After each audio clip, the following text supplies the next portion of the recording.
Class 12-এর Bangla কৃপণ লিখেছেন রবীন্দ্রনাথ ঠাকুর। তোমরা সবাই মন দিয়ে শোনো আর লেখো, আর সবাই লাইক অ্যান্ড সাবস্ক্রাইবটা দিয়ে দাও। কৃপণ কবিতাটি কোন কাব্যগ্রন্থের অন্তর্গত? কৃপণ কবিতাটি রবীন্দ্রনাথ ঠাকুরের গীতাঞ্জলি কাব্যগ্রন্থের অন্তর্গত।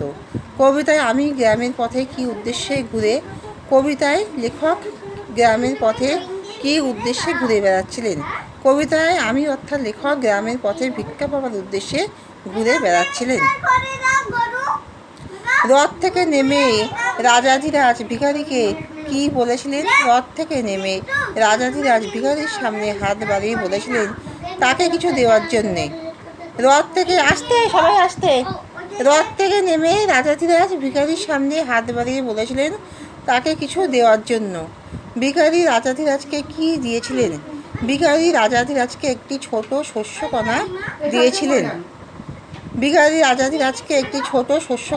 দিয়েছিলেন। দিনান্তে ঘরে ফিরে ভিখারি তার ভিক্ষান্নের মধ্যে কি দেখেছিলেন? একটি ছোট স্বর্ণকণা দেখেছিলেন।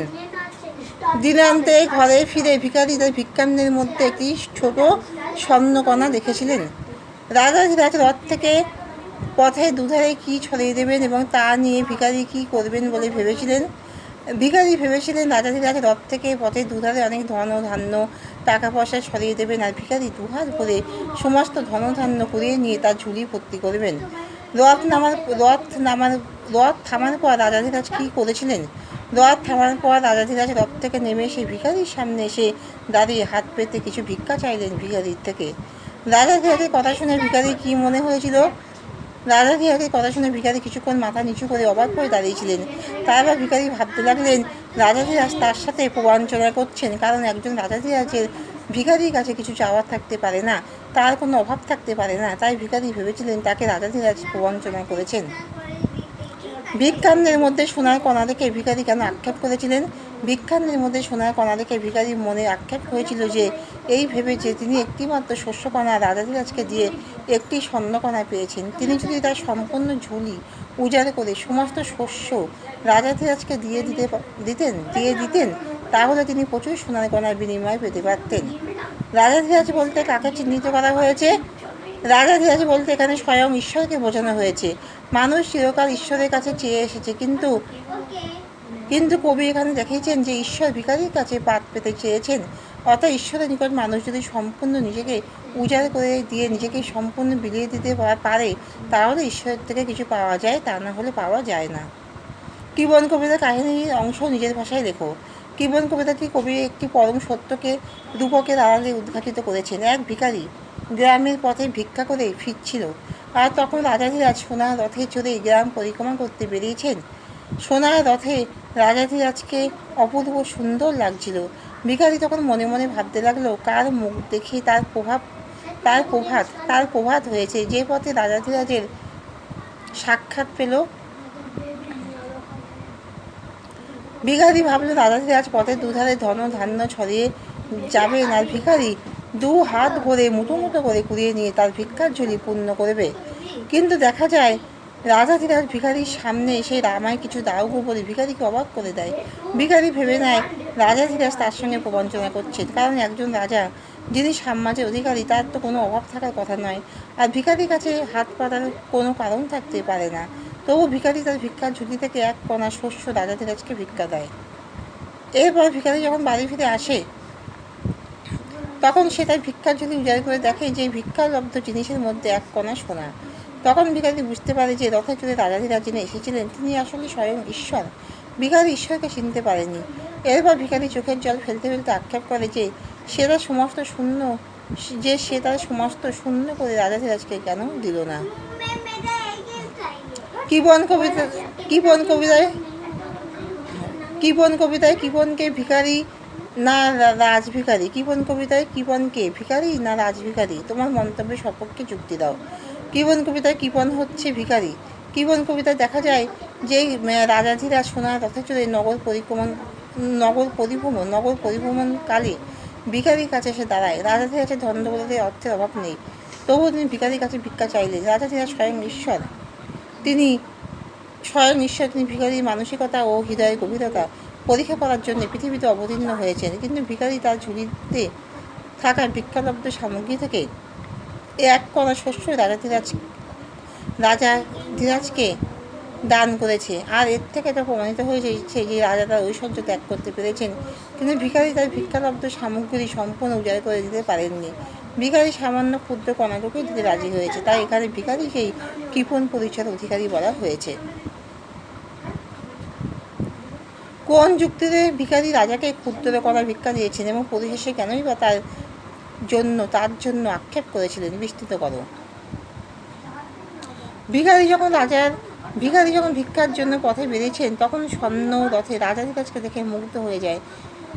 ভিখারি মনে মনে খুশি হয় যে, এবং তার মনে আশা জাগে যে তার দিনটা ভালো যাবে। রাজাধিরাজের দর্শন পেয়েছে। রাজাধিরাজ তার স্বর্ণ রথ থেকে মূল্যবান সব ধনরত্ন পথের দুধারে ছড়িয়ে দেবে, আর ভিখারি তার দুহাতে মুঠো মুঠো করে নেবে, তার ভিক্ষার ঝুলি পূর্ণ করবে। কিন্তু পরিস্থিতি ভিখারির ভাবনা অনুযায়ী বিপরীত হয়। দেখা যায় ভিখারির সামনে সে তার কাছে হাত পেতে ভিক্ষা চায়। তখন ভিখারি খুব অবাক হয়ে যায়, কারণ একজন রাজা ভিখারির কাছে ভিক্ষা চাইছে। ভিখারি তখন মনে মনে ভাবে যে রাজাধিরাজ নিশ্চয়ই তাকে প্রবঞ্চনা করেছেন। তাই নিয়ম রক্ষার্থে সামান্য একটি শস্যকণা ঝুলি থেকে বের করে রাজভিখারিকে ভিক্ষা দেয়। পরিশেষে ভিখারি আক্ষেপ করেছিল, কারণ বাড়িতে ফিরে এসে ভিখারি যখন তার ভিক্ষালব্ধ ঝুলি উজাড় করেন, তখন দেখতে পান ভিক্ষার সামগ্রীর সঙ্গে এক ক্ষুদ্র স্বর্ণকণা। যে শস্যকণা ভিখারিকে দান করেছিলেন, সেটাই স্বর্ণকণা হয়ে তার কাছে ফিরে এসেছে। তাই ভিখারি আক্ষেপ করেছিলেন যে একটি ক্ষুদ্র কণা শস্যের বিনিময়ে যদি স্বর্ণ পাওয়া যায়, তবে তাকে যদি ভিখারি সর্বস্ব উজাড় করে দিত, তবে তার ঝুলি আজ স্বর্ণকণায় ভর্তি হয়ে যেত। এই ভেবে ভিখারি আক্ষেপ করেছিলেন। কৃপণ কবিতায় বর্ণিত কাহিনী অনুসারে কবির চরিত্র চিত্তন দক্ষতার পরিচয় দাও। কৃপণ কবিতায় কবি কাহিনীর মধ্যে দিয়ে এটাই বোঝাতে চেয়েছেন যে ঈশ্বরকে নিঃস্বার্থভাবে দান করা উচিত। ঈশ্বরকে সংশয়হীনভাবে দান করতে পারলে ঈশ্বর লাভ করা যায়। ঈশ্বর কোনো দান চান না, কিন্তু কোনো কিছু চিন্তা না করেই সর্বান্তকরণে ঈশ্বরকে যা দান করা যায়, ঈশ্বর তার দ্বিগুণ ফিরিয়ে দেন। সমগ্র কৃপণ কবিতাতে আখ্যান একটি রূপকের আড়ালে বর্ণিত হয়েছে। কবিতাটিতে একজন ভিখারির চরিত্রে মানুষের চাওয়ার অন্ত থাকে না, কিন্তু মানুষের এই চাহিদার মাঝ থেকে কেউ কিছু ফিরিয়ে চাইলে মানুষ তা দিতে দ্বিধাবোধ করে। সাধারণ দৃষ্টিতে মানুষ আজ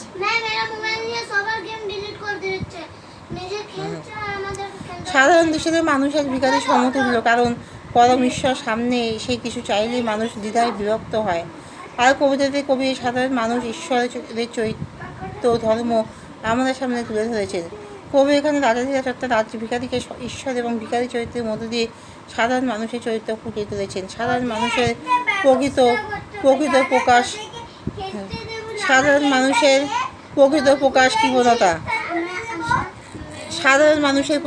প্রকাশ কৃপণতা।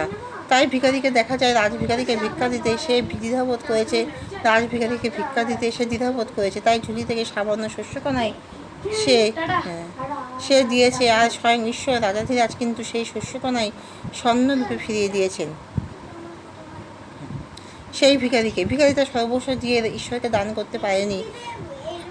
ঈশ্বরের দানও সে কিঞ্চিতই পেয়েছে, সে ঈশ্বরকে লাভ করতে পারেনি। কৃপণ কবিতা অবলম্বনে রবীন্দ্রনাথের ঈশ্বর চেতনার স্বরূপ বিশ্লেষণ করো। কৃপণ কবিতা অবলম্বনে রূপকের আড়ালে রবীন্দ্রনাথের ঈশ্বর চেতনায় প্রকাশিত হয়েছে। কবিতাতে এক ভিখারি রাজদর্শনের রূপকের আড়ালে এক চিরন্তনের সত্য প্রকাশিত হয়েছে। যে সত্য হলো ঈশ্বরের সান্নিধ্য লাভ সহজ কথা নয়। ঈশ্বরকে লাভ করতে হলে নিজেকে ঈশ্বরের নিকট সম্পূর্ণভাবে উৎসর্গ করতে হয়। রবীন্দ্রনাথ এই মর্মবাণী কবিতার মধ্যে দিয়ে প্রকাশ পেয়েছে। স্বয়ং ঈশ্বর রাজভিখারী রূপে পথে পথে বেরিয়েছিলেন। পথে পথে ভিক্ষা করে বেড়ানো ভিখারির কাছে এসে রাজভিখারি যখন আমায় কিছু দাও বলে হাত বাড়িয়েছিলেন, তখন ভিখারির কাছে ভিক্ষা চাওয়ার পরে যখন ভিখারি এই ঘটনাকে রাজভিখারির প্রবঞ্চনা ভেবে তার কৃপণ স্বভাব বৈশিষ্ট্যে ক্ষুদ্র এক শস্যকণা তুলে দেয়। পরবর্তীতে রাজভিখারি অর্থাৎ স্বয়ং ঈশ্বর ভিখারির দান ফিরিয়ে দেন স্বর্ণকণা দিয়ে। তখন ভিখারি বুঝতে পারে ঈশ্বরের মহিমা। ভিখারি আক্ষেপ করে ঈশ্বরকে সম্পূর্ণ উজাড় করে না দেওয়ার জন্য। অর্থাৎ রবীন্দ্রনাথ এখানে এটাই বোঝাতে চেয়েছেন যে ঈশ্বরের কাছে নিঃস্বার্থভাবে জাগতিক মোহ মায়া ত্যাগ করে নিজেকে সমর্পিত করতে পারলে ঈশ্বর ধরা দেন। ঈশ্বর তখন ভক্তকে দ্বিগুণ ফিরিয়ে দেন। ঈশ্বর চেতনার স্বরূপ যেন মুক্ত হয়ে উঠেছে রাজভিখারী চরিত্রের মধ্যে। ঈশ্বর লাভের একমাত্র পথ হলো ঈশ্বরের কাছে নিজেকে সম্পূর্ণরূপে উৎসর্গ করা। ভিখারি কোথায় ভিক্ষা করছিল? ভিখারি গ্রামের পথে পথে ভিক্ষা করছিল। ভিখারি যখন ভিক্ষা করছিল তখন রাজভিখারি কোথায় ছিল? রাজভিখারি স্বর্ণরথে চড়ে যাচ্ছিলেন। রাজভিখারিকে দেখে ভিখারির চোখে কেমন লেগেছিল? চোখে স্বপ্নের মতো লেগেছিল। রাজভিখারি দেখতে কেমন ছিল? বিচিত্র শোভা ও সাজে সজ্জিত ছিলেন। রাজভিখারিকে দেখে ভিখারি কী মনে হয়েছিল? রাজভিখারিকে দেখে ভিখারি মনে হয়েছিল কোনো মহারাজ। ভিখারিকে এখন আর পথে পথে ঘুরতে হবে না।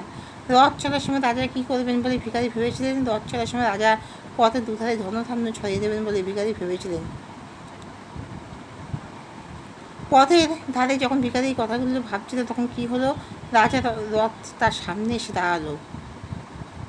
ধনধান্য ছড়ালে ভিখারি কী করবে? ভিখারি তার মুঠো মুঠো দুহাতে কুড়িয়ে ঝোলায় ভর্তি করবে। রাজা ভিখারির সামনে এসে কী বললেন? হাত বাড়িয়ে বললেন, আমায় কিছু দাও গো।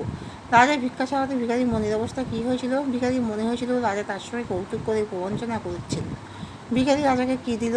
রাজাকে থলি থেকে শস্যকণা দিল, একটা ক্ষুদ্র শস্যকণা। ভিখারি ভিক্ষা মাঝে কী দেখতে পেল? একটি ছোট্ট সোনার কণা দেখতে পেল। ভিখারি কেন কেঁদেছিল? ভিখারি কেঁদেছিল এই ভেবে যে সকল কিছু শূন্য করে রাজাকে সে কেন দেয়নি। কীবন কবিতা আমি বলতে কাকে বোঝানো হয়েছে? আমি বলতে ভিখারিকে বোঝানো হয়েছে।